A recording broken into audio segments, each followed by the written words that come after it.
tournament race for you. Unforeseen circumstances prohibited the Week 4 match between Guerin and JudgeJoe happening within normal temporal confines. So we're bringing it to you tonight. Hey, what's up, Auntie? What's up, Flurry? Yar. Yar, indeed.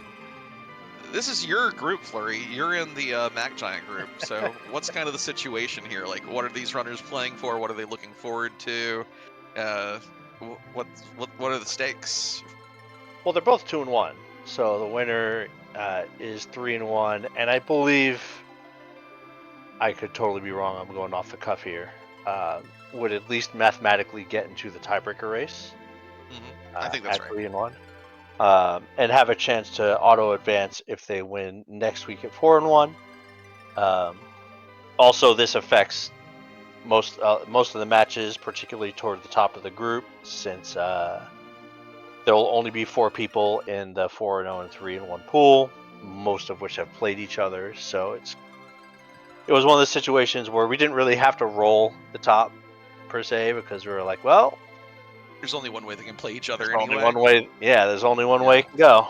So in addition to really what was one of the most difficult logic puzzles for me to complete, that was the week 5 matchups.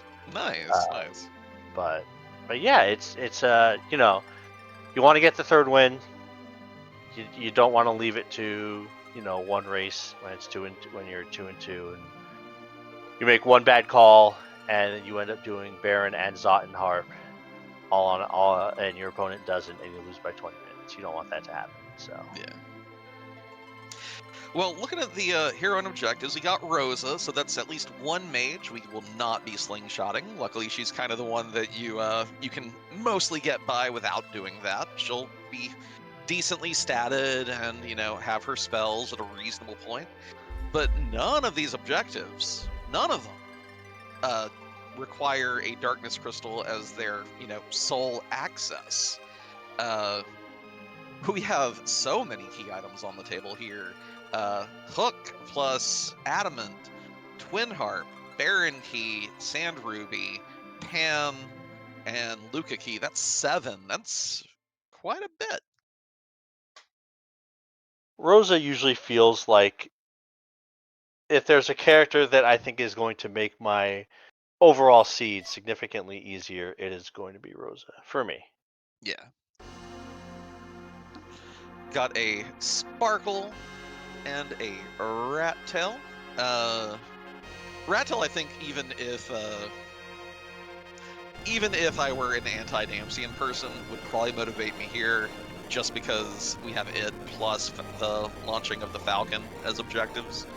I don't need that motivation, but I know some of you do. Well, how badly do y'all want a heroine rogue with this party?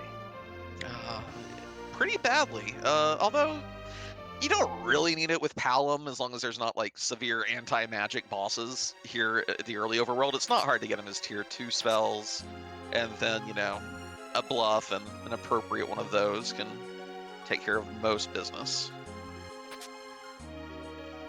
Oh, one benefit of going into Baron town early, in addition to min tier 3 really kind of making that loot gambit much better than it used to be when weighted items are generally not that good here, is that Joe knows at least the first boss is free. Not that that's usually a hard spot, but also knows he's going to see a Yang. So maybe a little more emphasis on trying to find a Thunderclaw somewhere, in particularly shops.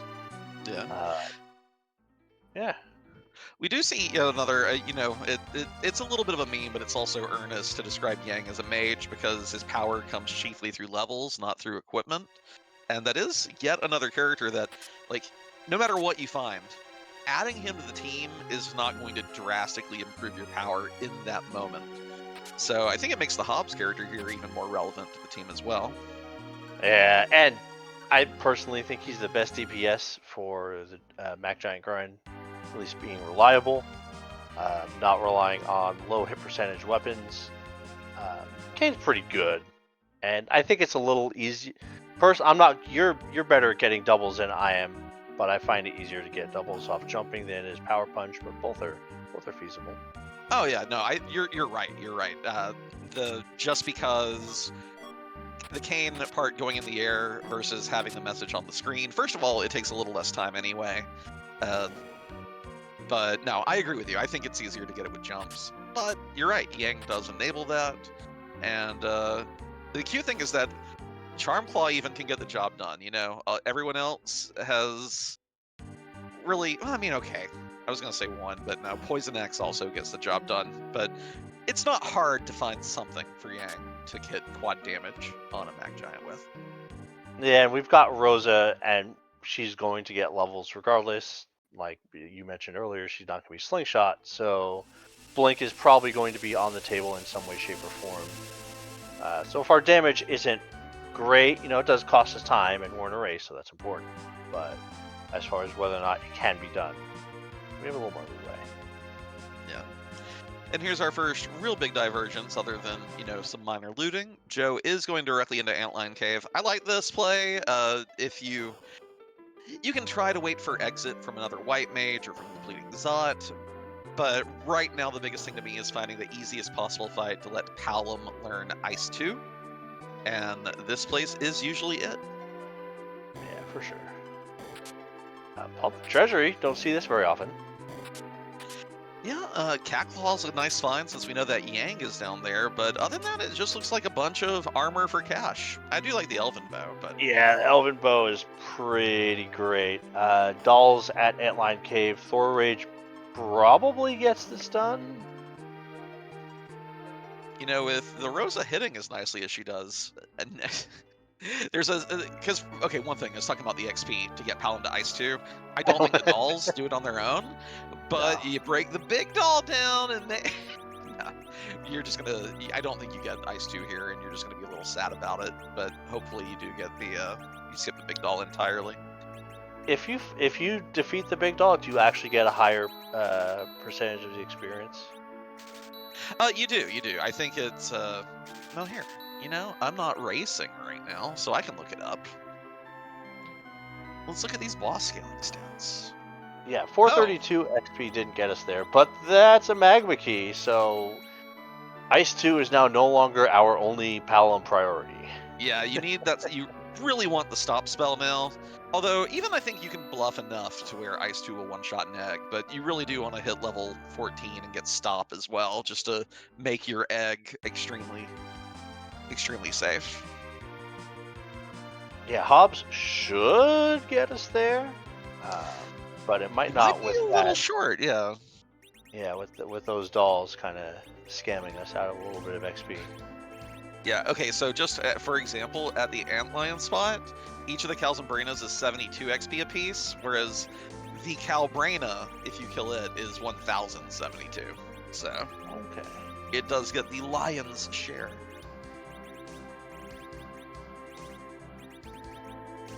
Well, yeah. I mean, getting stop into Quake is more important, I think, than saving the time on not taking turns. Edward. Yeah.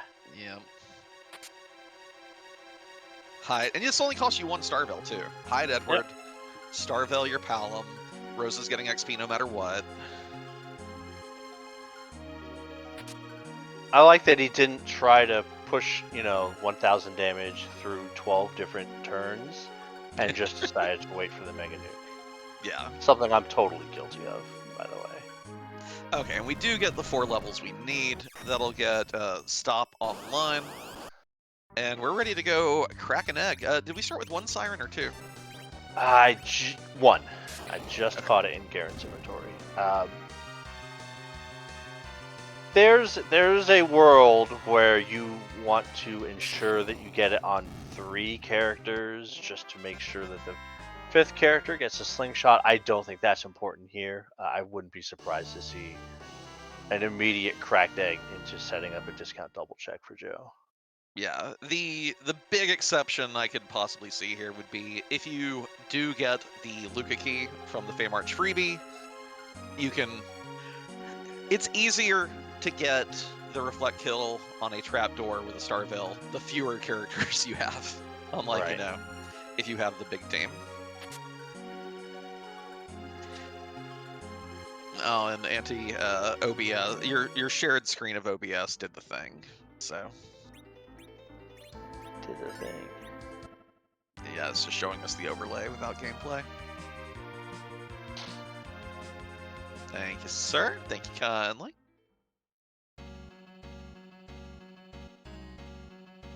So yeah, this team's gonna have a lot of power really, really quickly.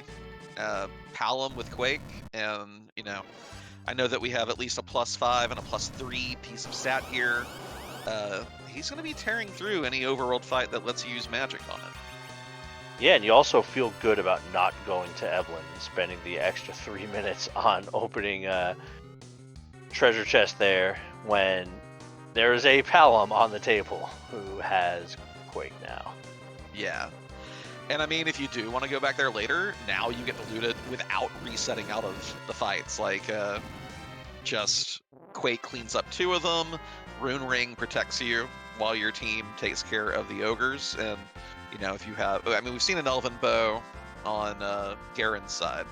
I'm not sure if Joe has anti-giant technology or anti-mage technology yet, but it's a... No, and I think that's why he actually just reset as far as being able to get this egg down.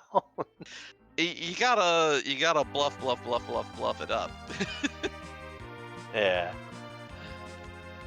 Like, stop probably then lets you get 2 more spells out, but what's Palom starting MP? 50? Correct. Is that even enough to cast? Yeah, stop doesn't cost 20 and the others are 15 apiece, right? So I think stop is also 15. Okay, so yeah. You need to be able to do 900 a piece with your Ice 2s. Although, don't try to land. Trying to land a Medusa proc with this team is not the dream. Yeah, that's fine. Just do 1 more Ice 2. You got it. Yeah, you would need to double slow in order for that to work, right? Maybe. I don't know what the agility on a yellow dragon is. So I know that won't work if the egg is RA1. I'm pretty sure the egg is RA1 right now. Yeah. But there's Quake. And Rosa spells, which are a little less important with this team right now. Yeah, they'll be more important later. And anytime you get Circuit Blink, it's really great. Guerin did find a Dance Dagger in a shop, so that Edward will be able to put out more damage. However, that 300 to 400 is going to kind of pale in comparison to the 2,000 we're going to get from Quake. Oh, are we doing an early Dwarf Castle play, or is this just? I mean, he's saving. I mean, there are fights that you can get through with this team just the way it is. I do also favor the discount double check here because this is big XP in both fights. So if you were to say get that, Joe doesn't know it's a Yang. We know it's a Yang. But if you get a couple other characters, you don't have a Siren anymore, and the XP here can go a long way towards getting them caught up to the rest of the team. Yeah, that's a good point. And I generally am not a fan when it comes to Dwarf Castle of doing your shopping before the fight, just because of how dangerous this particular spot can be. And I don't think Joe... I think that save was actually in case the shops were all Garbo, so we could reset out right here. Yeah. I do like getting the mute arrows and the samurai bow.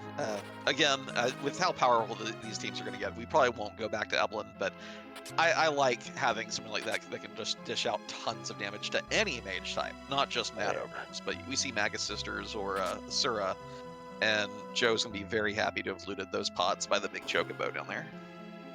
Well, if we want more characters, Guerin did just grab the package out of the Feymarch freebie. That... not an objective, but usually if you're going to spend the time for the package, the earlier the better. Yeah. With Quake Palom on the table, I'd be a little more choosy about reluctant to spend that time. Yeah, Joe's going to go right in, so pretty confident. Hey, speaking of mage types. I'd like this a lot more if the Rune Ring was on Rosa, but with Blink you can also get through this. Again, my bigger personal concern with this check is you're feeding XP to people who already have it. Yeah.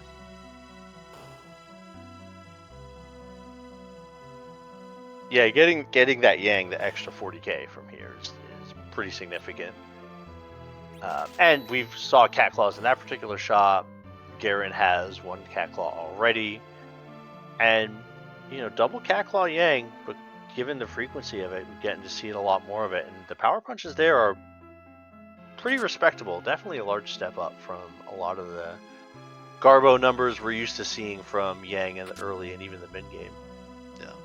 I will say another fact of our early mage team, meaning that we didn't really loot the high ticket areas, means the package that Guerin has, even with that, like, I don't really want a Cecil or a Kane or a Sid or even an Edge right now for that time investment. I mean, I think Guerin has a full moon and a long blade, which is like the bare minimum, but still a little, you know. Yeah, I think it makes sense to wait for the adversity to hit first, and then if you need it, it's there. But JudgeJoe doing a 5,000 damage Quake, and Eddie, apparently the one with the bow and arrow, landing another 3,500 on top of it. Gets through this Asura fight super cleanly. Yeah, they both did find an axe. Joe picked up an ogre axe from, I believe, the second chest in Antline Cave, and hey, more royalty. Yeah, but even with like a poison axe or an ogre axe, I don't want to sit through all of the package stuff to do it. Continuing your theme of characters getting experience that is not going to pay off in the long run. It's DKC. Did learn Bahamut there, I will note. So if Rydia pops up anywhere, she's a little interesting now. Yeah, I do think it's always a tough choice to take a second black mage in the party if your party can get by with the one. Like, Quake is still really good. Yeah. And having that slingshot in the bag is pretty valuable. At the same time, look at all the key items we need. We're probably hitting 10. Yeah, Scythe is making the point. We now have a Cecil and Palom. I mean, if Joe wins and I pull this party, don't be surprised for the level 23 moon play next week. I think Joe did sell a Dragoon shield to afford his cat claws, though. So, I mean, I'm sure there's more Dragoon gear lying around. It's nothing to worry about. But big XP on the party, wild success for Joe. Guerin finds easy life here at Fabul too, though. Yeah, and is this? No, okay, never mind. I thought that was. I thought maybe that was Baron in 2, but no. Yeah, this is the Fabul defense. We already have a significant speed advantage, so getting the Medusa procs on this will. Oh, he was a little too fast there. Quake. Oh, he don't have it. Use the egg. Nope. Oh. I think we're saving the egg for another character. I don't like that at all. Palom, spending the egg on Palom is just such, like, it's jumping like ahead, It's rolling doubles in Monopoly. There you go. Like, boom, I'm already around the board. But not a third time in a row. Well, yeah. I do love Joe's play here, though. Palom and Rosa, and we saw the damage even Edward was doing. Tower key will be free here, and I think the big thing here is that if the boss at the top sucks, don't do it. Yeah. Just be willing to penguinate this. Yeah, I guess, like, the two concerns I have with doing this, and I overall I agree, like, you made the play for early Dwarf Castle, follow that up. First is that you talked about overworld experience and, what is available. The 26k at the top here is also a pretty big chunk, especially with Dwarf Castle off the table. Yeah. The other issue is that if Guerin is going to do Dwarf Castle down the line, he's more than likely going to be able to deal with whatever boss happens to be here. So if you alienate the top spot in the tower, Joe just may not come back to it. Man, leaving K main checks off the table for the entire seed when you require this many key items is a little spooky. IMO. It could also be a samurai hat. Yeah, both the rewards from Sheila were pretty garbo. Did Guerin just decline to buy exit doors? Because with Rosa as your white mage and no Porum around, And he doesn't know about that, Cecil. Exit doors are kind of one of those. You can live a life of regret if you don't get those and your Earth crystal's buried in the moon. Yeah, I mean, it's a flat time save. There's not really much more analysis than that. Yeah. You have exits, you don't have to walk out. You save time. Well, we're already almost at warp on Palom. It's kind of funny. Yeah. Well, on Joe's Palom, again, Yeah. Guerin leaving that XP? Oh, I mean, as long as the second fight here does not punish him. Yuck. We have there's a few things to talk about here. Yeah. You want to talk about the orb or the teleporter? I'll start with the orbs. This is going to be a very long fight for Joe. Sure, we can cast Quake. We can do a whole lot of bluffs and cast Quake, but this spot is fast. Globe 199 is going to hit. I know in a spot that has very low magic, you might be able to get a party to survive it, but not at these HP totals. You're only going to have 2 characters left. Getting that character up and also being able to restore them for the Mazer to not knock them immediately back down is going to be a challenge with the speed issue we have here. This is a tough one, and as if that wasn't enough, who was the boss that we saw on the teleporter? Yeah, that was Golbez, and normally this doesn't matter. We have our Magma Key, we're already running around through the underworld, but we do have that Falcon launch objective at number 7. Ideally, you're not doing that until you're at Power Overwhelming, but that doesn't mean it's not annoying. He fully restores your party before the fight, so you don't get to go in piggied, mini-toaded. Scattered, scrambled. Sorry. Scattered, smothered, covered. There we go. And yeah, so gonna knock your party down to 2 unless you have like a ribbon on someone.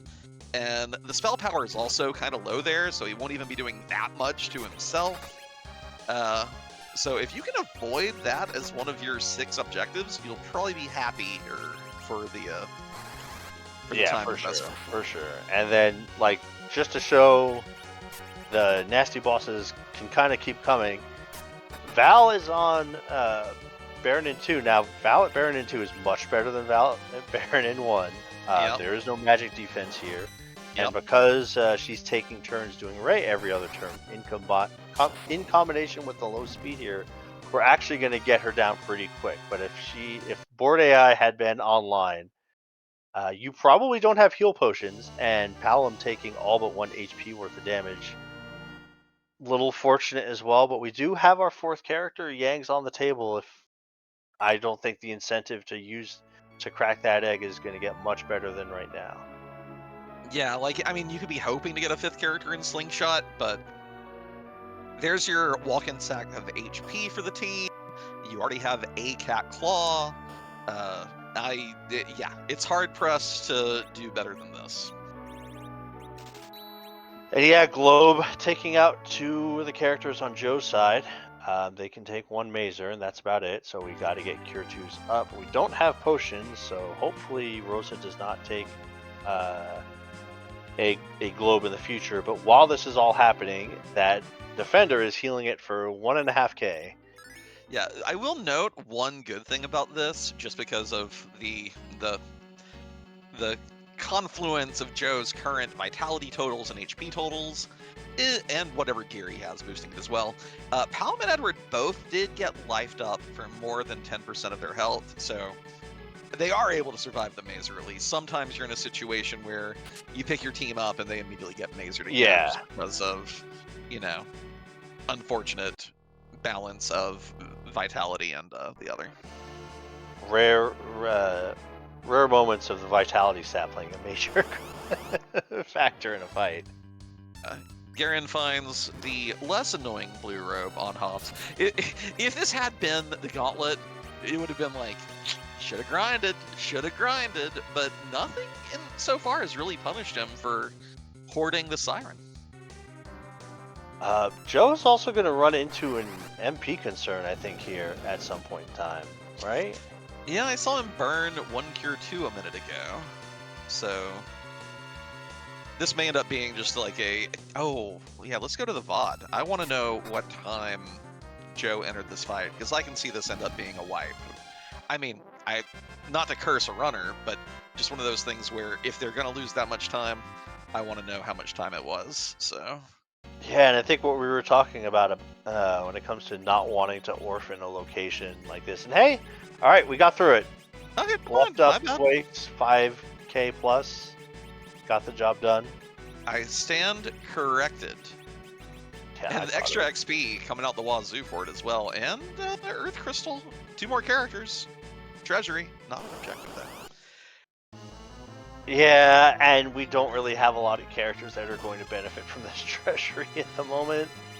Yeah, and just as a point, Joe started that cutscene roughly at the 18-minute mark, so it was like a 5-minute fight. Yeah, kind of yucky.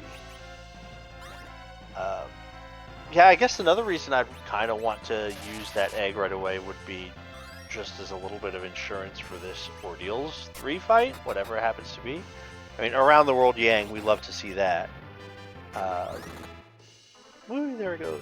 But there's definitely a few fights at the 3rd spot that can be a little bit of a cause for consternation, if you know what I mean. Yeah, you're right. And also, this fight is not over in 2 turns, which is what would happen if you were using Quick.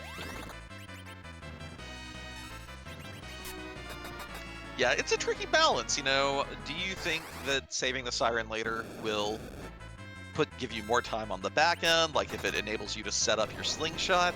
But on the other hand, Guerin does have these high XP value places still at his disposal to get that set up as well.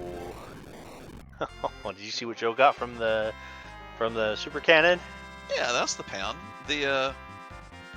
And that is an objective. So delaying and spending all this time underground has afforded JudgeJoe the lovely single dip for Bull. But on the other hand, we don't know what this Earth Crystal leads to. If the Earth Crystal is garbage and Guerin forgoes top of tower, that's a massive time swing back in Guerin's favor, I think, because the double dip of a Bull has not taken the amount of time that the CPU fight did, I believe. No, it's about $1.30. Yeah, about $1.30. Gotcha.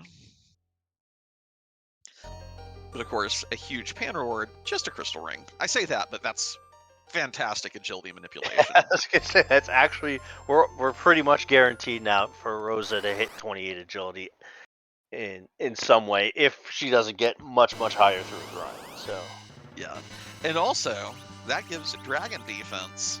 Palam's gonna take the red D ×3 down all on his own bad self. There you go. Oh, please, that would warm my heart. Joe, come on, dude. Just go to Fabul and get your full heal. You don't have to do this. You have a pan ready to turn in. Yeah, I mean... Like, this is just putting the cart before the horse a little bit. Like, the Fabul experience does not matter for Paladin Cecil. No. I mean, it's better than the Ordeals experience, I guess, by about 2K. Yeah. I mean, I guess, okay. I will like this a little more if after this, Joe goes back to Baron End to get a 5th character, and then Paladin Cecil gets slingshotted, and he life glitches the Dark Imps, and then he'll have a Paladin online ready for Zot. There we go. I mean, sure, although if I was going to slingshot that Paladin, I would just do Ordeals last and slingshot him for level 1. But yeah, you're right. Legend Sword in Hand for Guerin. Yeah. We'll see if we... Oh, and Darkness from Ordeals, by the way. That's kind of a big deal. Oh! Yeah. Okay. So let's see. Joe is going to have at least 1, 2, 3, 4, 5, 6 at the 27-minute mark, which is pretty nice. I will say that even though the CPU fight was a bit of a slog, Joe is in huge advantage at this point in my book. Yeah. And it all comes down to the fact that he popped the egg. Yep, if you got have a quick. Palom, and if you have a Rosa, these pop the egg. Especially Eat the egg, if you're Smash Mouth. Oh.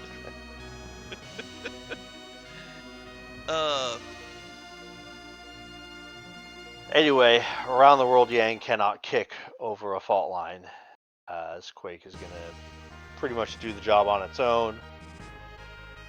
Head into. Yeah, that right there just illustrates the difference between Pop and Yak and not, right? Yep. Because Guerin had to hit this monk like ugh, A lot. so many times. Yeah. And We it's already going to be have the same thing for the Val fight. Sorry, I got excited. What were you saying? I'll say it's going to be the same thing for the Val fight too when we get there. Yeah. But Palom has a tier 3 elemental spell on Joe's side already. Like, that's... And meanwhile, Guerin's, what, barely has Virus? Yeah, If that? Yeah. if that. Let's see what the character is here on the dais. It's another Cecil. Dupes are not on, so we just have the one Cecil.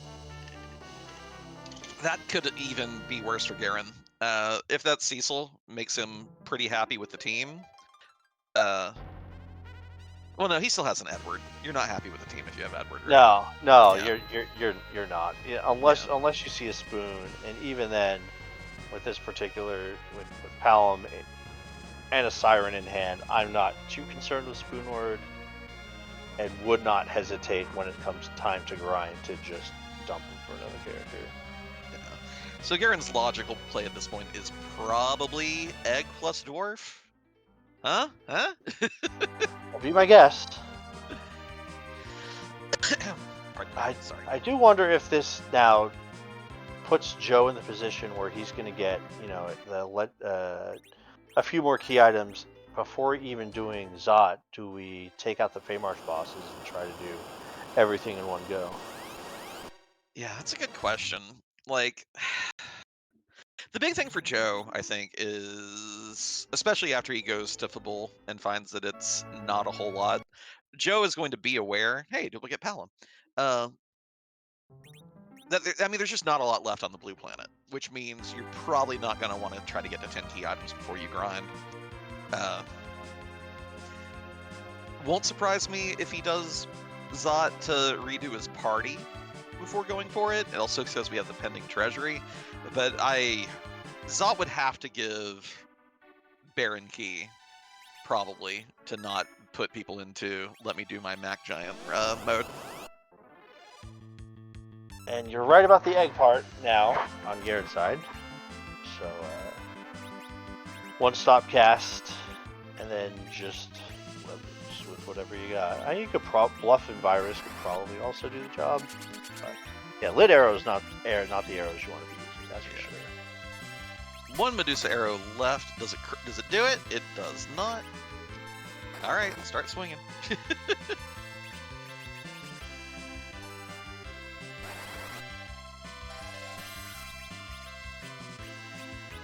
And of course, this Paladin Cecil will not be getting slingshotted here, but yeah, you do the life glitches. Nah, I mean, honestly, no, he will. Only 4 characters. No, he's got 5. Joe? Oh, I thought you were talking about Guerin. No. I'm over here talking about the convoluted means that I had concocted for Cecil to get double XP here. Okay. the justification of ordeals. Yeah. All right, so yeah, Egg plus Dwarf is the correct call. And this just kind of makes Joe feels like so ahead. Like, yeah, basically gonna be up and Dwarf Castle plus all of Lower Babel. and an extra Sheila turn in, because I mean he's not gonna not That's do true. the pendulum. Yeah. So We have 4 Age of Shields. Yeah, we did have 4 Age of Shields. So what this really means, though, is that I do hope to see that Guerin just ignores the orbs, because that will at least make the race a little more interesting. But yeah, power in this game snowballs in meaningful fashions, and egging Palom is such one of the largest leaps you can make at the start. Like if you can, reflect the disrupt on a trapdoor early, if you can do an egg early, getting that quake spell is kind of filthy. Yeah, I mean, it's why we talk about Evelyn for the Leviathan or Bahamut, or when you have a super early Rydia, can just be such a difference maker for the remainder of the seed, and then just the deficit just compounds as you get fight after fight where your opponent is getting the fights done much, much longer. And hey, I didn't notice they also pulled an Artemis bow. Yeah, that's the pan return item, so another means of adjusting our party's agility, and if you're going to continue shooting with Eddie, I guess he's happy to have that, but, looks pretty appealing on Rosa. It's the big agility booster that you can then take off to get her white magic back mid-combat. It's also our first objective on the board for Joe. Yep. All right, and I think we're gonna get the answer in regards to Zot for Joe here. If you're in the area, right, now's the time to do it. Yeah, the only way. I mean, I don't know what would be in the treasury that would make me say go to Fey March, go to Moon.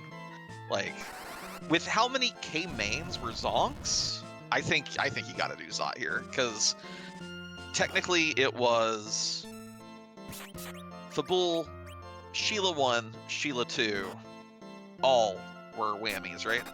Yeah. Yeah, I think you're right there. Joe hasn't done Guerin in yet, also, which really implies that he's going to go up Zot here and land in Baron. Yep. And finally do it there. And Good a slingshotted Yang. I'm not sure if this team's set up to let Yang be the slingshot character without contributing, but slingshotted Yang to like level 65, that's pretty nice. I mean, it's nice, but it's also like, Yang is usually the character that is going to enable or at least make that slingshot much faster. Well, an Ogre Axe on Cecil will help. A lightsaber will be nice going forward. Gungnir, if Kane shows up, they'll love a life staff and a ribbon, especially if we're going to fight that Golbez. Another crystal ring will protect against paralysis in that fight. Runex, if you see Magus Sisters, there's the heroin robe. Yep. That's one of the best treasuries I've seen on this flag set. Something for everybody who is not a ninja. Yep, exactly. Like, that's actually ridiculous. This Rosa is so fast right now. Yeah, and everyone else is like, sorry, Palom, you can have a turn in a while. Crystal Ring helps. It helps, but whew, not by much. I mean, even Palom is rocking Crystal Ring, Ribbon, Sorcerer Robe. Like, you should not have to go into the equipment screen for your Palom again. Yeah, and no more menuing for a long, long time. All right, so what characters are we hoping to find up here? You want to see Rydia? Yeah. You want Rydia for the slingshot. With the Gungnir, Kane's okay, I guess, but I think this is more. I think Cecil, Young, Rydia, Palom, Rosa is what I would want for this party to the end. Cecil lets you, cover up people during the grind. Val will already be. Well, Joe hasn't seen Val yet. We know Val's off the table, so you don't need to jump into double nuke or anything. So, yeah. Yeah, double white is pretty fine. good. Yeah, and Curio's saying Porum's fine. She's not bad, but if you ask me the party I would want to close out the seat, that would be it. All right, Guerin is going to get access to his double cat claw here by checking this shop, but does have to fight the inventory boss a little bit first. Yeah, let's see. Poison arrows not doing a whole lot. We have a samurai bow, so the lesser bows probably can go too. Guerin's gonna have a fun time purging this if he does get the Earth Crystal if he goes for the treasury. Oh, yeah. Yeah, that could be pretty rough. Although he'll probably also check the shop and get a little more judicious. Hey, we're checking more gauge shops. I mean, I know we have an Ogre Axe, we have the Catalog. What we're looking for here? Black belts? I don't know. And Curious makes a fantastic point in the chat that, you know, we were talking about Joe taking all those early underground fights, but they were also kind of soaking up all the available XP. And this could end up giving Guerin a pretty sizable advantage because his monk will have the levels to go real hard in the grind fight. Yeah. Joe might have to do like something weird in Sylph Cave or take the hair dryers or something if he wants to get his Yang to reasonable assistance levels. Yeah, Sid's not the best character to find here. Yeah, I think that's what we were talking about when we were going to the treasury, saying like Yang is usually the character that makes these grinds doable, not the beneficiary. You don't want to see an Edward up here as well, but if we do, okay, there's our second black mage. Yeah, so Sid, of course, if you're going to be having all this agility boosting gear on the rest of your team, he's not exactly the dream, but now you have to figure out how to get your Yang online. Like, I really expect that Joe will go into Baron Inn, swap Sid for Yang, figure out how to get his level set up, and go. Guerin here, that is not a lower Babel play. No, are we, we're in the whales, are we going, we're not going to the giant, we're checking moon bosses? This is, if you're flying the whale on the blue planet, you are going to All right, set up yeah. your grind up. You are setting up the grind. I mean, all right. You're gonna go back to the tower later. So I think this is fine. Yeah. And this may be the kind of thing that Guerin needs to get back in it. Because again, if Joe's grind is awkward because of not having the damage to cycle these Mac Giants effectively, this is huge for Guerin. This is exactly the kind of thing he needed. Yeah, if he is going to end up doing the orbs, I mean, this grind saves minutes. But there is one severe thing that Guerin is lacking here. Do we not have a Thunderclaw? We don't have a Thunderclaw or a Trump Claw. No, he does. I saw. Oh, he does? Oh, he put double Cat Claw on his Yang. I hope he remembers to change. He'll punch a Mac Giant and realize. I hope. I was pretty sure I saw one on the left side of his inventory. But okay. Yeah, you might want to leave the Cat Claws on to just make him a little faster. Yeah. Did we see life pots yet? No, and that's a little concerning. This might be a little hasty. You might have wanted a little more preparation for it. I don't know though. I will get good levels here. We just will not get to nuke. I want to say with no slingshot and not 10 key items, we're probably looking at having to do like 14 plus 14. Yeah, and I guess you can land life ones with Rosa if you time everything right. That is real bad for Guerin. Because not only does that give Joe access to another objective, that enables you to put your Yang online before your grind super easily. Yang slingshotted from one door, and he is ready to kill every giant in the face. Yeah. And then now we're at 1, 2, 3, 4, 5, 6. He can wait till he gets 10. Because I think just between what he's also getting, if he clears out the overworld, he's going to get the Legend Sword in the package too, right? Wait, yeah, he doesn't have the package. Where was the package? Antline Cave, I think? No, he did Antline. Oh, Feymarch freebie. He hasn't been to Feymarch yet. Oh, okay. Yeah, and if Sealed Cave gives one, that's 10. And Yang will be online at that point too. Yeah, Luca Key was the worst thing for Guerin for Joe to get from Zot there. That is rough.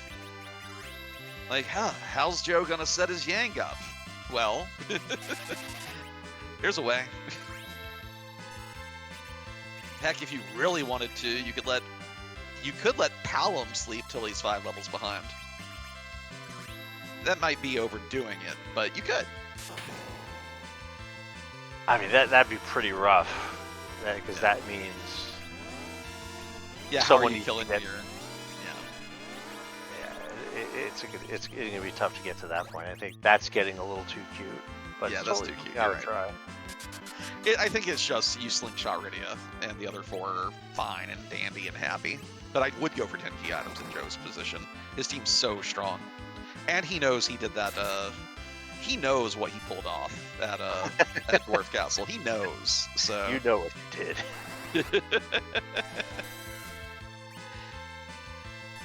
Yeah. A little surprised he's not going for Sealed Cave first, though, because it is an objective, and he might have been able to single dip Feymarch with the XP from there. Yeah, I think he's still going to try. Yeah. But I think that just also kind of goes into what you're saying, is that, like, if you do the objective first, that Yang will have a little more HP. You know, what if we have a boss where we actually have to rely on his elemental? Yeah. Oh, there's also the fact that Joe is probably worried about a Baron key here. Like, a Baron key gives you 2 checks as well, and you get to do them super quickly, so. Oh, Guerin's Yang is not... Oh yeah, no, he's rocking a Thunderclaw.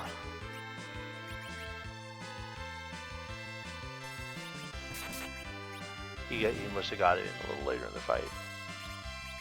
That's good. So yeah, if Guerin goes direct Moon after this, and the rest of the blue planet's pretty bad for Joe, big advantage Guerin. But we do know that at least one objective is gated by that CPU fight that Joe did. Yeah, and if we start to see if we see one more, now that puts Guerin at having to figuratively complete 6 of 6 as far as whatever his out would be, and that can get real rough. I wonder what Joe was looking in the weapon shop for there. I think he pulled an Wait a minute! Joe still has Sid. He did not swap him out. Well, he swapped out the Edward for Sid. But he didn't take the Yang. He did Baron in just a minute. Oh. Yeah. Yeah, I don't know. As if the game needs to remind you any further. Lucha Thunderclaw. Yeah. I'm curious about that. I mean, Sid, I guess, is already in position to still do a couple thousand damage to a Mac Giant as soon as you get him, but that Luca key would have definitely made me take the Yang. You just do one door and he's at level 30, you know? Yeah, no, for sure. And then we see D-Lunars as the Leviathan boss fight. Not great, but doable. Yeah, I think that's fine. We are going to burn the cabin here. You want more than just Cecil standing, because although Cecil will tank the punches for you, that flame is fully AoE. Yeah, the Crystal Ring is going to put in a lot of work here too, right? Oh, yeah. Oh, are we going to see Holy Air? Hey, that's funny. Because they, D-Lunars don't have a holy weakness, but they do have a zombie type, and White Arrows hit both of those things, so. Rosa is going to be dishing out the pain here once, all the Starbills wear off. Alright, there's one ouchie ouch, 2 ouchie ouches. Double fire. Turns, yeah, I count the turns to 6. Usually what my cue is for when the breath is coming. I don't know about using a silk web. I was about to say, you want them to get to breath? Yeah, maybe it's to give him time to cast Cure 3, but I don't think you're going to do that. Yeah. Maybe it was checking to see if he had another stack of Starbills, and is thus If he only has the 3, you do have to consider how many are you popping right here. Yeah, that's fair. And also, like, it means the frogs will get less turns. Like, they're not going to do anything damaging, but they're going to attempt to cast a spell, so that is like a second and a half each one.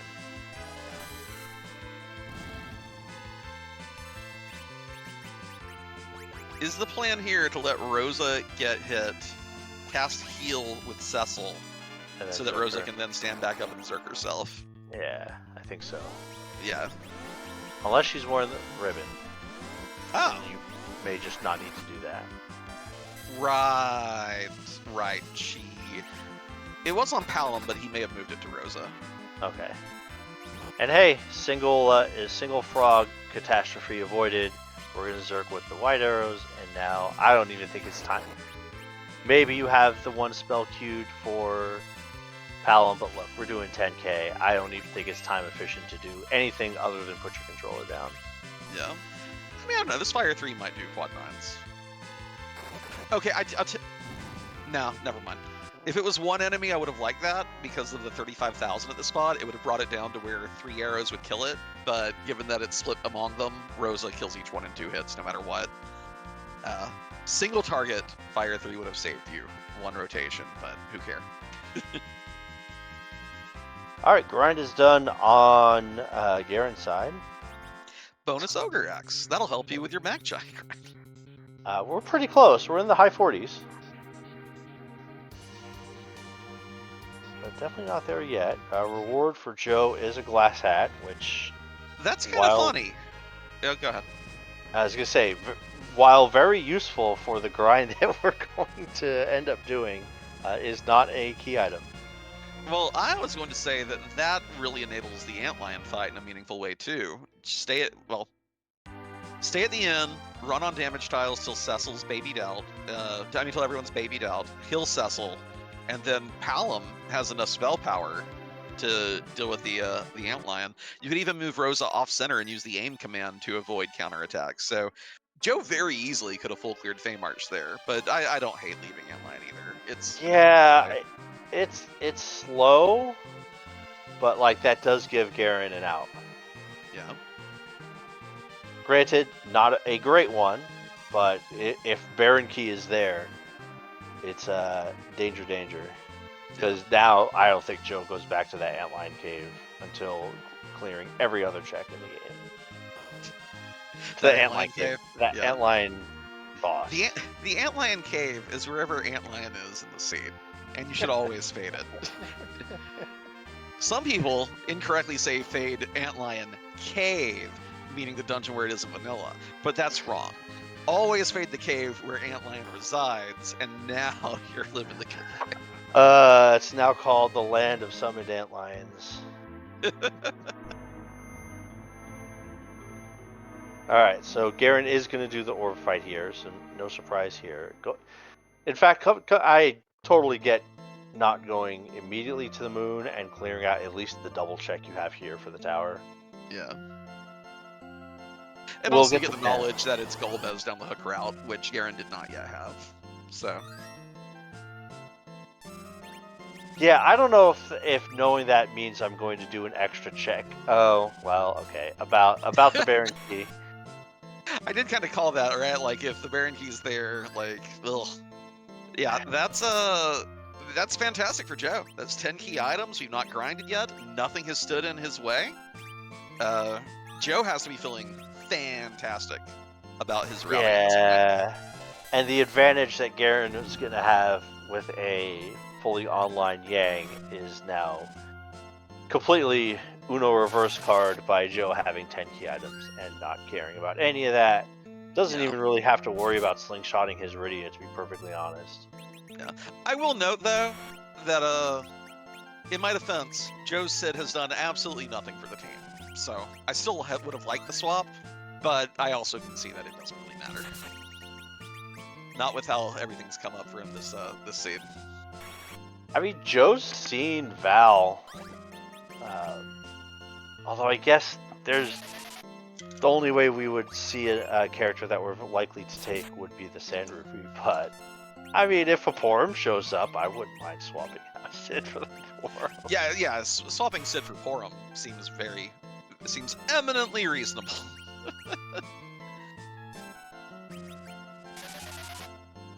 But Joe might not even do a grind. Like, No, this team, I'm pretty comfy going Moon with this team. Yeah, I guess the reason you'd see him grind is just because I think he's very close to go.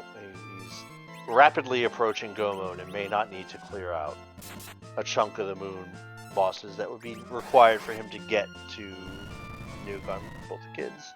Yeah.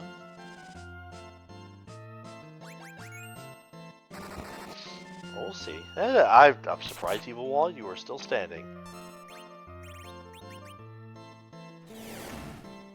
Well, it does cheat. Yeah. If you ever wonder why, check out the RPG Limit Break VOD for the last match. Scythe Marshall did a very good job of explaining that. And hey, Earth Crystal.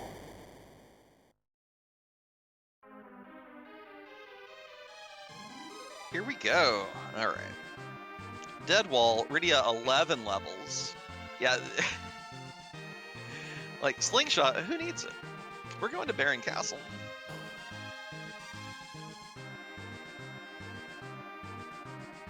Yeah, like even at worst case, at 10 key items, it would just now be an 8+8 with this team. Is going to be pretty quick. Granted, would be faster with the Yang. It will still be quick. Earthhammer will hit pretty hard. Yeah. I can see also that if you knew you were committing to staying on the blue planet until you got to 10 key items, Sid is providing a little more utility, and then well, you'd think he would be contributing more. He hasn't, but you'd think he would. I'm also going to note that seeing a sparkle in the, like we know it's Wyvern, but seeing a sparkle in the super cannon room is exactly why you would want to, why I personally like to do the super cannon first, unless I'm one away. Because CPU is the kind of fight where you're going to leave your party with a little less HP than you think, especially if you got globed. And then if Ogopogo shows up, hi, I'm going to get a turnout. I've seen it wipe runners. I mean, that's just the reason to hit your A button and look at the boss more than it is to mix your order up. Yeah, that too. That too. Because for me, it's more like if I go upstairs and it's a boss I should forego, then I want to just hit my reset button and come back down to the tower key room from the mid-save point. So yeah, just depending. I agree, but if it happens to me once, and is Joe going to forego Baron Castle? It would not surprise. You're probably gonna have to launch the well anyway, and Joe burned his last cabin for the D-Lunars fight. I think this is just to get bed access, and maybe Black Chocobo access if he pulls a Twin Harp. That, I mean, yes, right? I very much hope the reason he is raising the whale is so he could possibly utilize a Black Chocobo. It's just an afterthought. I really think it's just because it's a free bed, and if you want to, like, even if you were to just white Chocobo and cast Cures with Rosa, this Rosa has Artemis Bow Heroin Rope.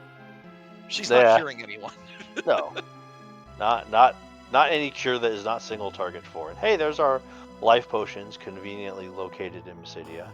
Yeah. But I think we're gearing up for a grind. Yeah, we are at 10 key items, so if you're doing it, this is the time to do it. Is his Rydia still 5 levels behind? That's my number one question. 28? Yes. No, she's not. Sid's 27, Cecil's 29, so Rydia's not getting slingshot.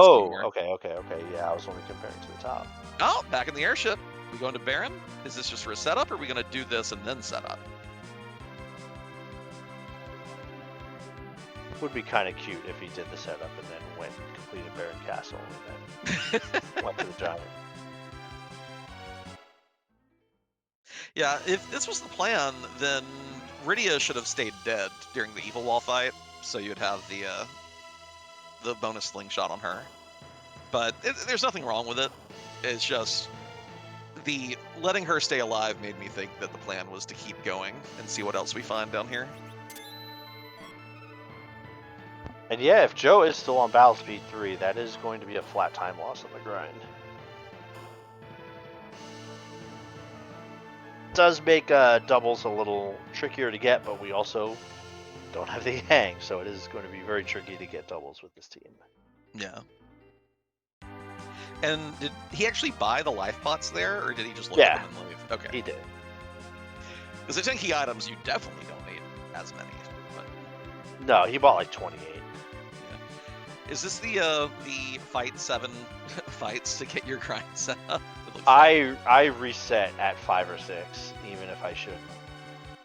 Yeah, the problem there is like I'm risking that I lose count anyway. That is exactly why I reset at 5 and 6. And it's also why I do beach tiles.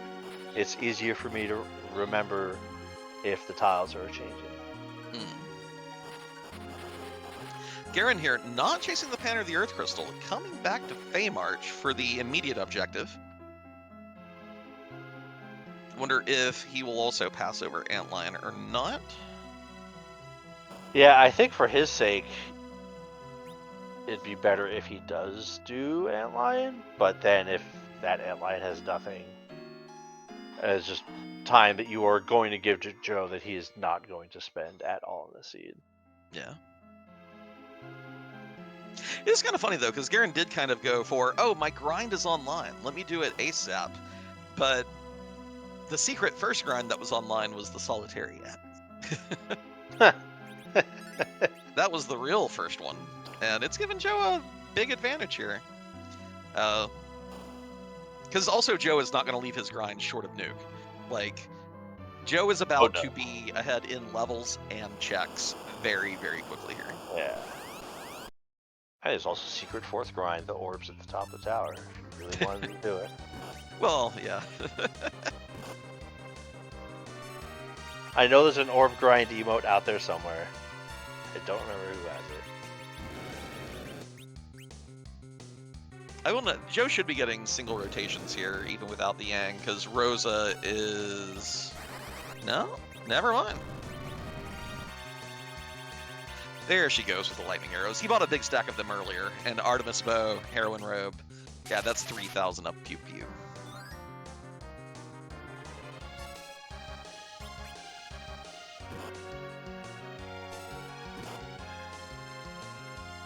Yeah, Sid is about to not get any turns in a fight after this.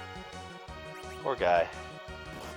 You know, he'll be there to throw an emergency. We have any elixirs? We have any cure 3s? We have any? No, he's just done for. Yeah, he'll throw something after the counter nuke. Yeah, but like the rough thing there is that even the 3 heavy hitters, Cecil, Rosa, Sid, did not quite hit the 8,500 mark. Had to even pull a virus out of Rydia to finish off the Mech Giant. So not the dream setup, but again, team already so strong that this is just the cherry on top. And great early game play, leveraging that early Callum Rosa, and even that Edward, by the way. Yeah. Edward, reminder, did 3,500 damage to Asura in Dwarf Castle. Let's not forget the Bard. Alright, all you just need is a Samurai Bow Mute Arrows and an extra 25 levels on your Bard, and a boss that we can exploit the weakness on. And Edward too can become a passable character in a party near you.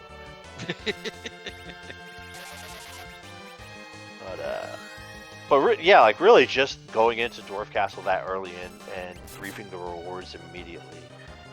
I know I personally tend to be rather rigid when it comes to the early game routing, and seeing a runner, you know, divert from what would be like the accepted 4 checks in whatever order and get benefits from that right away is always cool to see. Yeah. All right, Guerin, what you doing? Yeah, we got the glass hat. You have the defense versus the Antlion if you want it. I don't see an exit spell being cast here. Nope, we are taking on the Antlion Cave. Unfortunately, like, we do run the risk of finding worse go mode. Because look what's left, right? Yeah. Like if it's Hook and Magnus, and we're like, okay, we're gonna do the Twin Harp, and we're gonna take on that Golbez. Whereas Joe could be like, oh, that's cool. I'll take my Sand Ruby and Adamant Rock and laugh with my Perseus arrows all the way to a 5-minute fork advantage. Yeah. But we'll cross that bridge when we get there. Someone did not learn Nuke. I saw Meteo on Palom. I think Joe came up short here. He might not have gone all the way to get Rydia there. He didn't get it on Palom or Rydia. 1 level shy on Palom, 5 levels shy on Rydia. That's a little surprising. Now, Joe is more than likely... Well, no, he's probably going to do Baron Castle first, right? That's where I would go. It's an objective. It's a K main check. Yeah, like one new caster and a Rosa casting white is perfectly fine for the Z fight, but yeah, that Rydia is not going to get to nuke if we are not clearing out the bosses. Yeah. I mean, Rydia has Bahamut, but Bahamut's not the spell you want to cast as Aroma, so Yeah. you want to eat a 3,000 damage Big Bang, which sometimes you do. I was gonna say I have before. Yeah. Joe not saving, by the way. Anything down here that can punish him for this? Yes, if he doesn't cast Cure 4, but he did. Ah. I was like, I'm pretty sure Ogo wipes this party in one turn right now if he encounters it, but... Well, Ogo would have to get that turn, is the Yeah. That gives Guerin some time back. Okay, that was a very speedy Antlion, and the pass will help in that regard. I think it's a net positive pass. Joe is also kind of averse to saving in pretty much any randomizer. I still remember watching a race in Career Day where if you've ever played the end of when you hit Go mode in Final Fantasy V and you have to go into the final dungeon and fight like 5 consecutive bosses, and in Career Day a lot of those can be absolutely heinous, and Joe's like, nope, I'm just gonna go. Like, Yeah. man, I'm not sure it gives I will say I don't think that gives enough time back to Guerin, though, because Joe is currently a Zot and a Sealed Cave ahead versus only a pass on Guerin's end, so... And look, there's Ogo. Yeah, you called it. He Zerked? Oh, Zerked himself. Okay, yeah, I was to say, if you Zerked Sid, you are probably eating this big wave. But if you Zerked that Heron Robe Crystal Ring, basically an omnidextrous speed build on Rosa, then yeah, Guerin didn't loot the treasury, and still has a Edward in the party? What? Huh, okay. I know that it feels bad to loot the treasury after you grind, but we're seeing Joe leverage all that beautiful gear, so... I mean, I understand Guerin not check treasury an hour in. Yeah. I think that makes sense. And then Edward is leaving the party, I think, after this for Sid. Oh no, maybe hold on to him. See if you find a spoon. He has the levels after all. Oh, speaking of bosses that don't like white arrows. ×8. Yeah. The question isn't whether or not she one-shots this. It's whether or not it does 10k. Oh no, no. She can't one-shot this spot. This is the Odin spot. She absolutely does 10k. Then. Oh, I thought this was the Baron 2. Okay. Yeah, it's an objective, so I'll allow it. Yeah, and Joe doesn't really fear anything here, so... Rosa, showing off. That's why she's bae.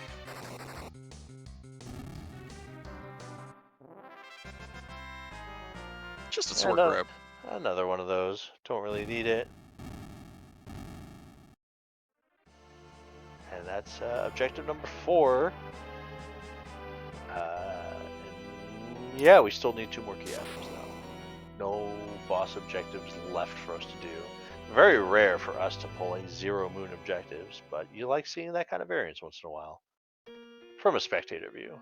Yeah. Well, I mean, as we talked about the sheer number of key items required earlier, though, although none are directly gated by moon, Yeah, hard pressed for it to actually be a no moon seed. Yeah. You also know who we haven't seen yet. As far as bosses or characters, Bosses. there's a few freebies we haven't seen.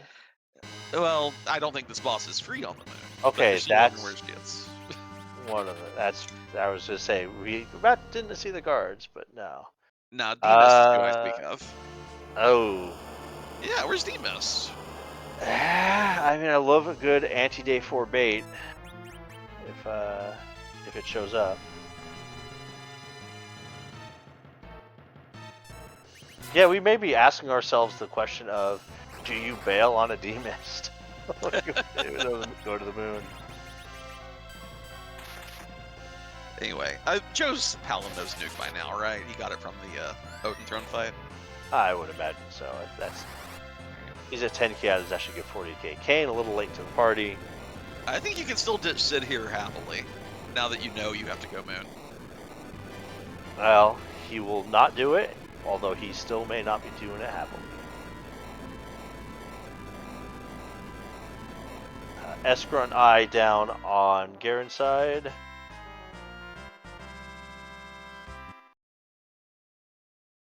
I mean, I guess this could be Twin Harp into Hook, or Hook into Twin Harp via Rat Tail. I mean, it could be, but also Joe's not getting the pass, so you're probably going to have to go into the Mysidia vicinity anyway if you end up having to swap out Sid. Oh, Perseus arrows? Perseus arrows? Yeah. I'm a little surprised he's not going there right now, but granted, our equipment is really solid. I mean, if you want to hit a weakness on any moon bosses, they're not the arrows you're using anyway, so.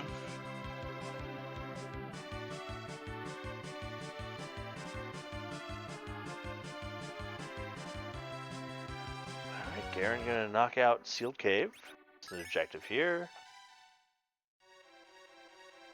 There's not much left, I think, for Guerin to check.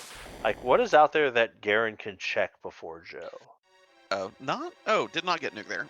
Honestly, you could go to the package character and see if it's D-Mist.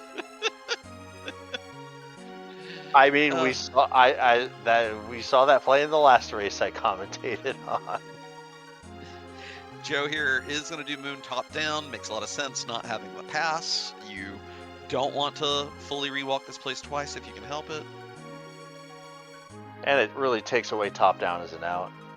Yeah. Yeah, I think Anadel might be right. It might be take a Ogopogo or Crystal Sword Altar Gauntlet. I like Joe just circling up here. Rosa should do close to quad 9s against the Ruby phase.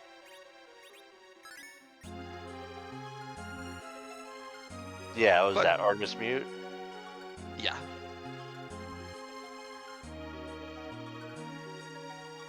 You would like to see Cecil cover Iridia. On that first turn, yeah. Yeah. Well, he's doing it now. Well, might be too late. This Fire 2 isn't going to do anything, but the Fire 3 probably KOs her. Okay, well, we're not going to see the Fire 3. Yeah. And that was really clever on Joe's part, queuing up the Lit 3. Yeah. Because if Rosa one-shots it and you're done with the first half, great. If not, well, this is what the next part's weak to. And you knew it was going to go off before... Rosa's... you knew Rosa's attack was going to go off first. Alright, Bahamut probably finishes the deal here.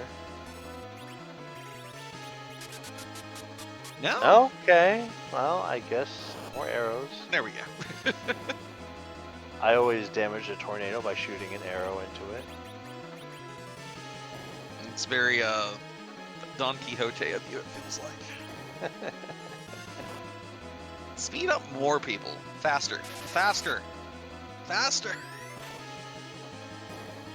Yeah, it is weird that we had 2 Mac Giant grinds, and that is the first nuke we've seen from either player. Yeah, you don't, especially with one of them having 10 key items. Yeah, like, again, it reminds me so much of Super Metroid randomizers and what Kip says when people are grinding up their super missiles before fighting Ridley, and they will leave it a little short thinking, oh, I have enough. And he always screams about it. He's like, no, top them out. It doesn't take you long to get 5 more. And when Ridley blocks one of them and you have to burn through plane missiles to get the kill, you will be very upset about it. So, to me, shortchanging your Mac Giant grind is the same thing. Get your nuke. Get your nuke. Get your nuke, people. Get it. You will not regret it. I mean, there's a lot of things I regret when I play Super Metroid Randomizer, but I think you're right. I love it, but... Yeah, Guerin here not casting Warp to reduce the travel time out. Maybe just doesn't want to do the menu or rearrange the spells, things of that nature. But you do save a decent chunk of time, especially on that floor and the next big one. Well, are we taking a trapdoor to get this is cute. all the way? I don't hate it. I want nuke. I know you are very much a card. Whoops, I forgot to turn battles on. I know you are very much a card carrying door enjoyer. The other nice thing too is that I think Guerin's Rosa is also speedy enough here to get a wall up before anything bad happens. But do you want to talk about the requirements to have your Rosa be able to get a wall off without before the disrupt comes out? No, because I don't know them. Okay. I know one setup if you have an RA1 anchor. We do not have an RA1 anchor, and in fact, Edward outspeeding Rosa here made things even worse because the pointer went to Edward, went to the door, came back to Rosa, and it was too late anyway. So the good news though is that Palom does ridiculous damage, even though he's not Tanuki yet. Oh, Yang also got a turn there, so. Yeah, which is why he's taking off the cat claws. But Edward's still going to go first here, though. There's a chance that... Oh, okay. Yeah. The reason there is that, again, the pointer went to Yang. It gave a tick for it to come into Edward's turn as well. So stripping him means that Rosa... When it gets to Edward, he's not ready yet. Comes back to Rosa, has time to get it up. So there we go. And that should be the nuke. There you go. Get out of here.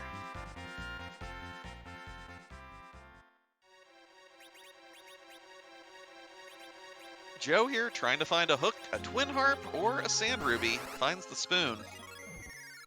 But that's all on the top of the moon, which means... yeah. We know what it means. That, like, it really... taking away that particular out, with pass in hand, Guerin probably skips the top of the moon, so... You'd hope. Like, needs to go directly to Ribbon Rim, but still has Baron to do as well, which is also kind of it's still behind, for sure, but I think the main point is that Joe took away that as an out. Yeah. And now, like we said before, what is Guerin going to get to do first? I'm not sure. Like, a big thing that could, I guess, help Guerin out here would be if there is the hook. Like, if somehow Joe finds a slow-go mode, Twin Harp, and then Guerin finds hook that gives Sand Ruby via Rat Tail. Of course, he would have to go turn in the Rat Tail instead of just going directly down the hook route, which is also a gamble. But that's the fastest thing for Guerin here. Hook, Rat Tail, Sand Ruby. Whereas Joe... See, it's annoying because you would also kind of hope that Joe would need to go down the hook route and fight that Golbez, but no, because the Rat Tail would also give him go mode, so... Guerin's on the ropes. Yeah, this is the less interesting of the pale-colored dragons. Yeah. But... Oh, and Anti pointing out that Guerin checked the shop there, and it's like I think that if you are not checking the treasury, you have no business checking weapon and armor shops either. Right? right? I mean, the only thing I think that could possibly help this team would be black belts. And even then, like, you're level 50. Yeah. Guerin did tent up before this Ogo. Joe did get a float up before letting loose with the Iridia summons, so gets to avoid the quick counter unless he was holding the run button, which is actually kind of hilarious. Wait, that's not true. You're making that up. I'm pretty sure that if you are holding run, even with a float state, that it connects with your party. No, no. No? No. In 6, I feel a little more confident about this than 4, but I'm gonna have to try it out. Okay, yeah. I need a lab report from you. Because it's happened. I feel like it's happened to me in a Worlds Collide race. Okay. I want to say I remember it happening here as well to an Arachne, running from an Arachne. But I think the likelier thing that happened here is that someone got float on their team while someone had an adamant armor equipped, and thus did not get float state off because of adamant preventing float when you're in combat. all right. But I could totally be wrong, and it's But 6 yeah, only. you can but- set it up at the. You can set it up with a Iridia with Chocobo and fixed boss, Pale Dim, whoever for the early fight in where the testing mode where you can fight any boss there at the training room. You know what I'm talking about, right? Yeah. Okay. Did you also set the levels for your party in that? You That can, mode? but that's why you'd get to cast one Chocobo. You'd bring a full power Fu to cast your float. Oh, okay. There you go. Yeah. And then Iridia can cast Chocobo and you can hold run during it. Interesting that Joe did not leave upon attaining go mode here. You think he feels so far ahead he can close off other options? Well, what was the go mode that he got? Twin Harp. Maybe? Because he just has so little things left. Yeah. Like, there's... I want to say the chance of him pulling either the Sand Ruby or the Hook is not insignificant. And he could also be right that he maybe is just forgetting that he doesn't have Forge. I mean, It's on his tracker. I just pulled up his stream. He has it on his tracker. I have an auto tracker, and I will miss about 15% of the time when I'm in go mode. Yeah, Pass and Sand Ruby are the only things that are improvements here. Okay, does not go to the Ogo altar, does not go to the Crystal Sword altar, is just taking... I get it, it's annoying. Oh, I have to go do Twin Harp, and then I have to fly back to my whale and come back to the moon, and... So, okay, I don't mind checking one more boss for a fast one like that.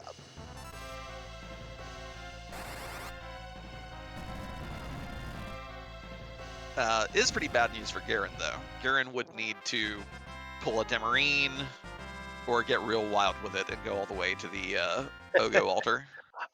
I want to say Guerin is one... No, it was Frankie Bones who said it. Never mind. There are a couple of other runners who I know are on team. If you feel behind, just do Crystal Sword altar first. Yeah, it's not a bad idea. It is very reasonably the last one people do on the moon. It's either the last one or it's the third middle one, right? Well, no, 1, 2, 3. It's either the last one or the fourth one people usually do. Yeah.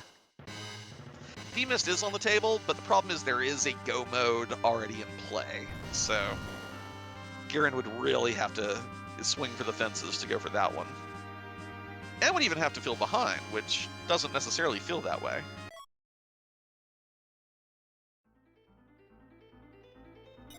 Alright. Does Joe check the shop? I mean, probably not. I mean, the team's doing reflect strats, right? No, Iridia's not to new yet. I don't know. Oh, Guerin never peaked Waterfall. That's not a D-mist. It's a turtle. Womp womp. I think the arrows would have been the most fun thing here. If so, I would not be doing Reflect Strats and Zeromas. You better believe I'm circling up. Stop. Well, Rosa with Perseus arrows, Artemis Bow, Heroine Robe. Come on.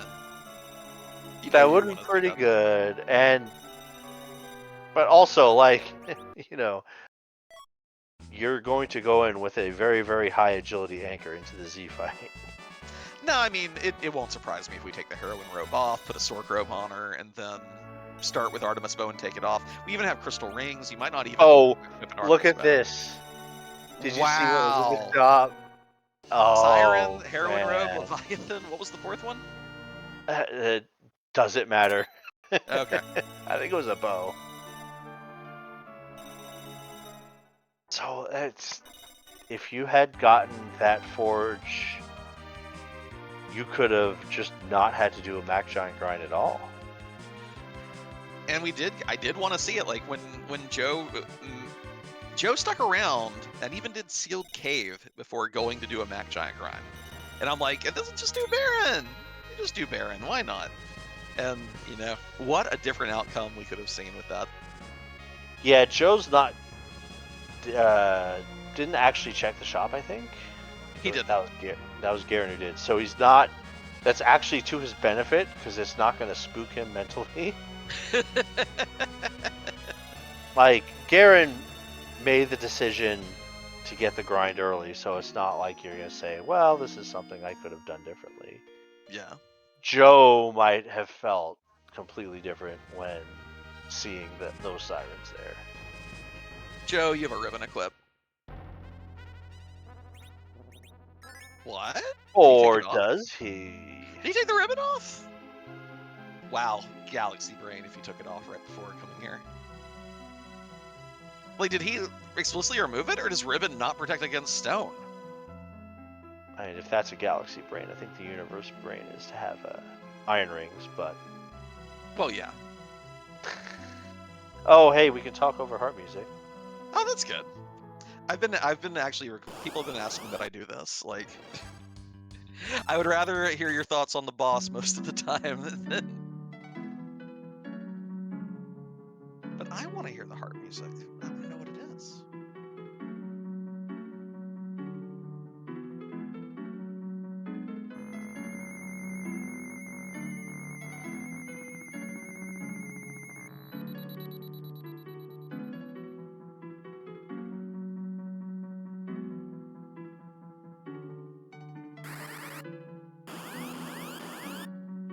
Yeah, I don't know what it is, but it's good.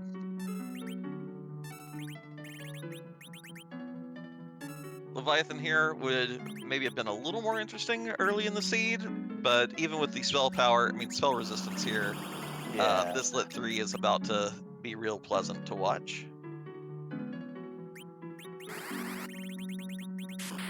Ah, Golden Sun. I told Leggy I'd play that at some point. She really likes that game. Yeah, Baka, it's on the list. Don't worry. I mean, that list may get completed in 2042, but it is on the list. Oh, okay. Yeah, as if the deal weren't sealed, Sand Ruby being there means there is no other good option for Guerin. 7 out of 6 hype. The hook is on the moon somewhere, or it's behind a D-Mist, but that would not be a faster route than what was already on the table. So, Do I only commentate races where 7 out of 6 is a viable thing to happen? I will say that after Zima Zone 6 is over, there will be a little more time. Like, I mean, I will be happy to help you put together the spoiler log thing, and also with entrance rando, but I won't be like, ooh, what juicy races do I get to commentate this week? You know, That's I'll just be the like, side tournament. Yeah, yeah. Baka is the one who is going to be doing the spoiler one. Entrance rando, I am so freaking hyped for. Nice. But yeah, there will be a nice little catch your breath moment when the tournament's not ongoing.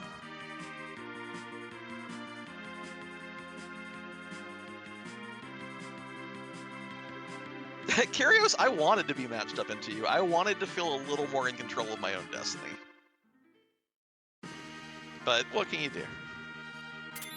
When I saw the matchups, I was like, no, I wanted it. But, you know. I can confirm.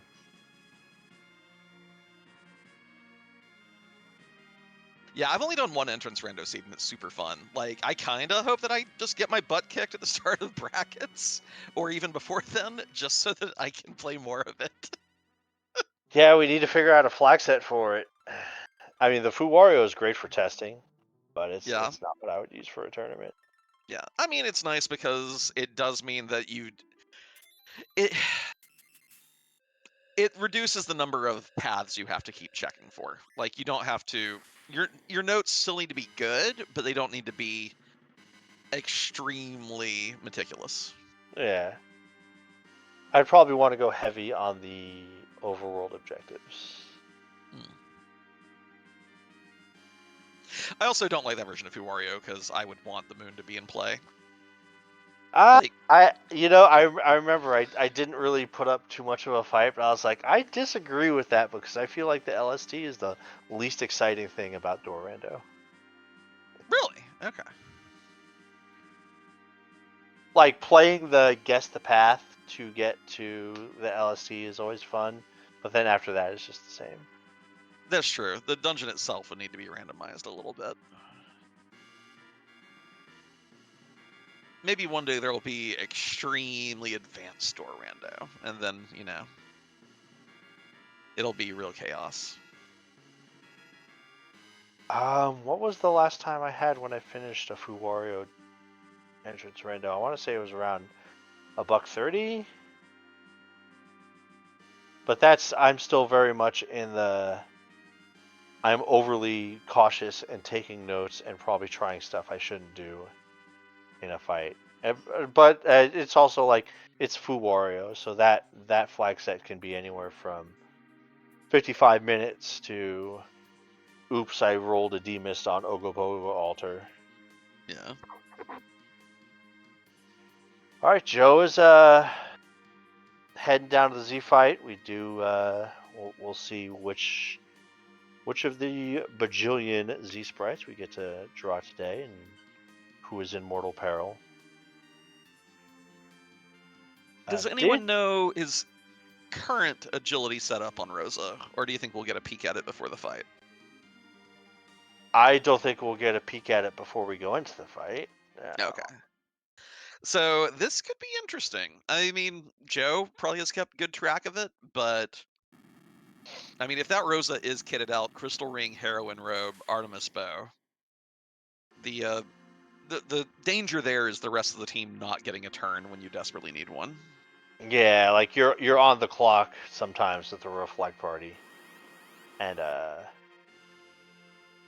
even if you're not on the clock, it just means you're likely to take an extra Big Bang or not.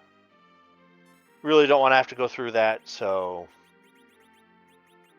I was hoping maybe I'd get a look at the inventory to see if he still had like the Artemis Bow equipped or not. I would imagine you'd at least remove the Artemis Bow just because Rose is probably casting Holy for this fight.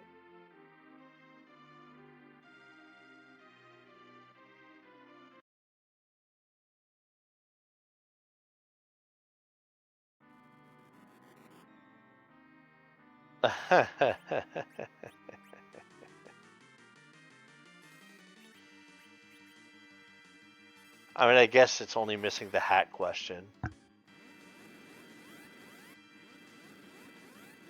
But good turn order here. That nuke going off and hitting immediately is actually a little concerning. Oh, he had the white. He had the okay. He had the white spell queued first. All right, cool. So Rosa did go there. Yeah, in that case, this is perfect turn order. Very nicely done.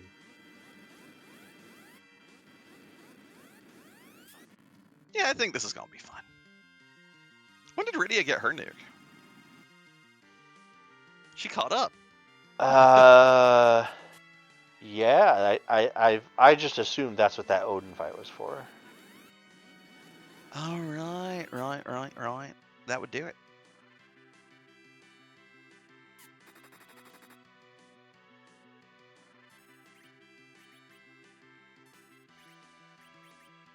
Yeah, gonna be a very clean fight.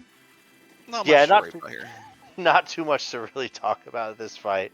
Um, reflect Z fights are generally the most predictable of the Z fight strategies you can take. The agility throws a little bit of a monkey wrench into it, but if you're around 28, most of the runners here are familiar with having to pull off a standard 28 agility or 28 plus agility for reflect party. And with 2 new casters, I don't think this is gonna change, or this is gonna be too much in question here. Like, the worst thing that could happen would be if we saw a second Big Bang.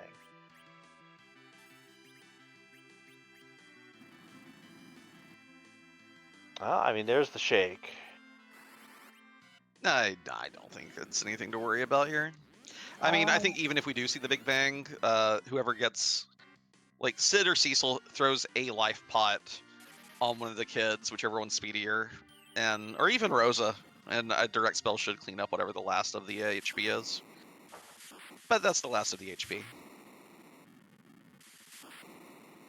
So, All right, GG to Judge so Joe. Joe's our winner. GG to JJ. GG's for JJ. Congratulations to Joe. Why are you sounding so sad? Do you have to play him this week or something now? I now play Pancrase next week.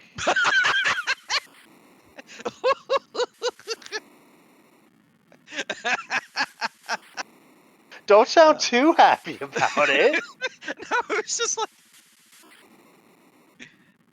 Yeah, Okay. I have played Joe. I got lucky on the Sura boss fight. Sorry for it. The way you just sounded so downtrodden just tickled me in a very particular way. So, like, the disappointment in your voice was so palpable. But we are joined by Joe. Hey, Joe. GG's. Hello. I enjoyed my early game of the Seed. It was different. I mean, you played it absolutely correctly. Like, that was, in my opinion, the single most determinative factor on the seed. You used your egg to make Palom a force of nature. Guerin tried to save his till he had more characters. And your Palom just destroyed everything in the path. Like, even, say, like, the back attack fight on Ordeals versus Yang in karate form. Guerin had to hit that thing like 10 times for, like 150, like more than 10 times. Whereas your Palom just went out of my way, out of my way, out of my way versus anything and everything. I mean, Palm had literally all of the not Feymarch XP from the underground. I guess not Luca either, but Yeah. So I love the Dwarf Castle play. I think you did that beautifully. The only thing that I really have a question about is what was your thoughts with holding on to Sid instead of swapping out for Yang when you saw him in Baron Inn? Because it looked like you intended to stay on the blue planet for quite some time. So I didn't think Yang's damage was actually going to be that good for a grind. gotcha. Cool. It's just the fact that you weren't grinding made me think, wonder what the situation Yeah, there is. Because also your Rosa was going at 99 miles per hour, which was also very, very lovely, very lovely. No. It was lots of fun. Orbs, not necessarily the fight I wanted, but it's the fight that Palom deserved. Yeah, getting through that fight, like, I honestly thought you were going to wipe there and lose like 5 minutes. So the fact that you made that work was also just so good, so good. No, it was. Sorry, I doubted. But go ahead. It was a fairly simple seed. I thought about grinding early, but I'm like, eh. I felt like 10 key items really should have been faster than it was. But it is what it is. I got to 10 eventually, and then I needed to, Cecil was not high enough level to allow Rydia to slingshot. Whoops. Yeah, I It'll think slow we you down figured. though. Yeah, I was gonna say we figured it was 10 key items, so the slingshot's there, great. If it's not, I'm like, I wanted the Luca XP. I figured it would make the grind better. It would have, Rydia did drop 6,000 or something to the evil wall, which is helpful.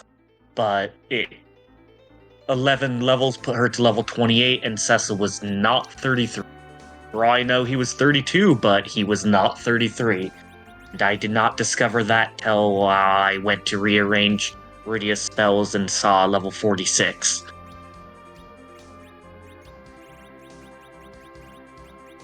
Yeah, that's not how you usually want to find out. Find that out. But And then I went, yeah, whatever. Zeal still die just the same. Yeah, you were fine. I think just really the acceleration from getting those two big chunky XP totals from Dwarf Castle and the Tower as a way of cracking the egg early and getting that Quake right away and getting maximum benefit off that was really the defining part of this seed, and just gave you a very large lead that the key items did not conspire to make interesting from a routing perspective. So No, the hook was at the Ogopogo based on spoiler. Pass sounds like it must have been the Ashura Antlion. yep, Thought that we about did that. think. I did think about it, but Yeah,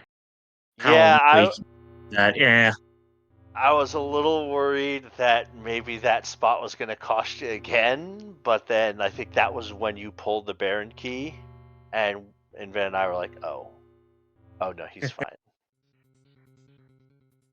So that leaves you at 3-1. I'm I excited for my next opponent. was gonna say, I would imagine for you have done the math and you know now who your It next was not opponent hard is. math. Yes. There are 4 people in the 4-0 3-1 pool. Myself, Joe, Pancraz, and Decker, and you have played all of them but one. So you are the only thing that stands between Decker's smash and a 5-0 record. We avoided the Dekar Pancraz match based on this result. Yeah, thanks for that. I would have loved to watch that, but I don't know. It sounds more fun to play Dekar myself. We may see it farther down the road in the playoffs, but yeah. So that's kind of where that leaves our group. I don't remember all of the other matches. They should be posted shortly, and I think Scar will probably do it in the League Players channel. But yeah, how you feeling heading into next week? It'll be fun. I mean, yeah, I could practice. Maybe there's bits and pieces of routing to improve, but pretty much the way this next match will go is I'll play a game, Dekar will play a game. One of those games will work better than the other, and I'm probably just slightly unfavored from a menuing routing standpoint. We'll see. Alright, yeah. I have definitely beaten Dekar in various races. I've definitely lost to Dekar in various races. Should be a really good one. Invent, anything else you wanted to tack on? No, just love watching you play. Hope you keep it up, and good luck in your next match. Yeah, thanks. Lots of fun. I heard you guys talking about the Odin, or the White Spear altar. That was just a pass Sand Ruby check. There you go. Question answered. Yeah. Have a good night. All right, Thanks you too, for man. putting this on. You bet.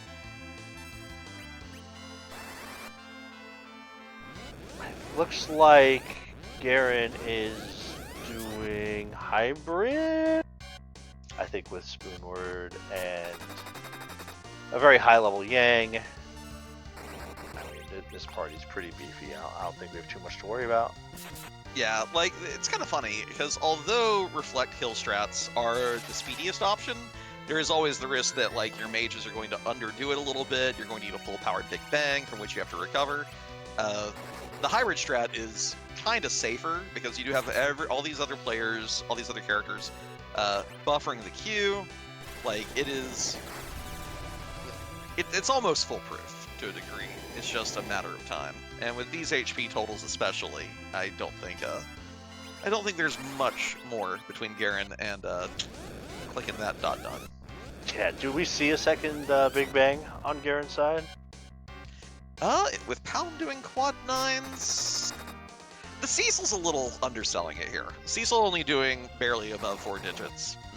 Might. Yeah, the light sword we got from the treasury, right? So that's where that Yeah, was. so he wouldn't have that, but but no, Yang, Eddie, Palom, all doing what they're doing.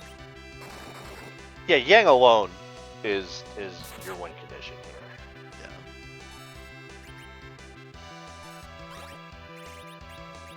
Yeah. He is enough to take on 2 Big Bangs, really. I like reapplying wall here. That is one of the things about C hero seeds, especially with people at high agility. Even if you are buffering the queue with these Zerkers, it is possible for your wall to drop. And if it does, that's the other big way you can end up throwing a Z fight is your timer runs out, you blow up your own team. Self-immolation, right? Yeah. Sweet liberty, my wall.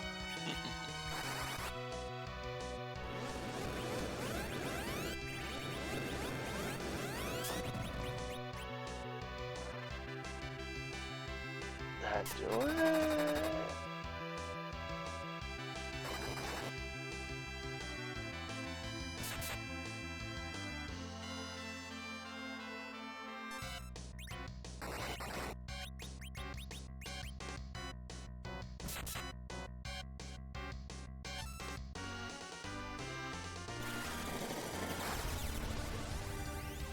We did see a second Big Bang, and who survives?